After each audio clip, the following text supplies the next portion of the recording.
ভারতীয় ক্রিকেটারদের most ODI run দেখেন আপনি। প্রথমেই আমি চলে যাব ভারতীয়রা যাকে দাবি করে ক্রিকেটের ঈশ্বর, এবং আমিও তাকে ক্রিকেটের ঈশ্বর বলবো না, কিন্তু আমি তাকে পৃথিবীর সেরা ক্রিকেটার বলবো। সে হচ্ছে শচীন টেন্ডুলকার। এই ভদ্রলোকের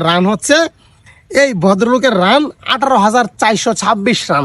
এই 18,426 রান নিয়ে এই ভদ্রলোক যে কত কত মানুষের চোখের পানি জড়াইছে, কত কত প্রতিপক্ষ টিমের মানুষকে যে বুগাইছে, কাদাইছে, এটা একমাত্র ওই ভদ্রলোকেই জানে, এবং যারা কাঁদছে তারা কিন্তু জানে। এই শচীন টেন্ডুলকারের রান 18,426 রান। তারপরেই যে আছে, তারপরেই এই ভদ্রলোক শচীন টেন্ডুলকারের পরেই যাকে ভারতীয়রা ক্রিকেটার ঈশ্বর কিন্তু বলে, সে হচ্ছে আর কেউ না, সে হচ্ছে কিং কোহলি, বিরাট কোহলি। এই বিরাট কোহলি যে আজকে কিং কোহলি হয়েছে, এই কিং কোহলি হওয়ার পিছনে তার যে অবদান, সেই অবদান কিন্তু এখানে আছে। দেখেন, শচীন টেন্ডুলকারের পরেই যার স্থান, সে হচ্ছে বিরাট কোহলি। তার রান 13,911 রান নিয়ে কিন্তু বিরাট কোহলি আজকে কিং কোহলিতে পরিণত হয়েছে। তারপরে আমরা চলে যাব বাংলার গৌরব, বাংলাদেশের গৌরব, এপার বাংলা ওপার বাংলা, সব বাংলার গৌরব। আমি যে ভাষায় কথা বলি সেও ঠিক সেম ভাষায় কথা বলে। সে হচ্ছে আর কেউ না, সে হচ্ছে আমাদের দাদাগিরি সৌরভ গাঙ্গুলি।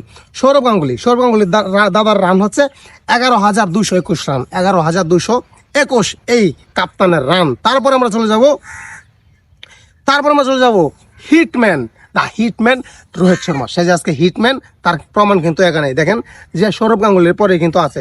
হিটম্যানের রান হিটম্যানের রান হচ্ছে 10,987 রান এই ভারতীয় ব্যাটারের। তারপর আমরা চলে যাব রাহুল দ্রাবিড়। আমরা 10 জনের কথা বলবো, হাইস্ট যারা 10 জনের কথা আসলে এখানে আমি উল্লেখ করব।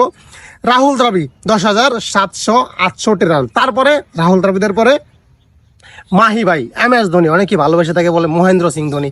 এই মহেন্দ্র সিং ধোনির আসলে জনপ্রিয়তা ভারতবর্ষে আমার মনে হয় শচীন টেন্ডুলকার, বিরাট কোহলিকে ছাড়িয়ে আমার যতটুকু সম্ভব। ঠিক আছে, আপনারা বাকিটা কমেন্টস বক্সে জানাবেন। MS ধোনির মাহি ভাইয়ের রান হচ্ছে 10,599 রান, 10,599, 1 রান কম, 10,600 রান এই মাহি ভাইয়ের। তারপরে আমরা মাহি ভাইয়ের পরে আমরা চলে যাব মোহাম্মদ আজহারউদ্দিনের রান হচ্ছে 9,378 রান, 9,378। তারপরেই আজহারউদ্দিনের পরেই যার নাম, সে হচ্ছে যুবরাজ সিং। ইন্ডিয়ার ক্রিকেটের একজন iconic player Yuvraj Singh, allrounder, best allrounder ছিল। তার জন্য কিন্তু ইন্ডিয়া একটা ওয়ার্ল্ড কাপ জিতছিল। তার জন্য আমি মনে করি সে একটা রোগে আক্রান্ত ছিল, ক্যান্সার।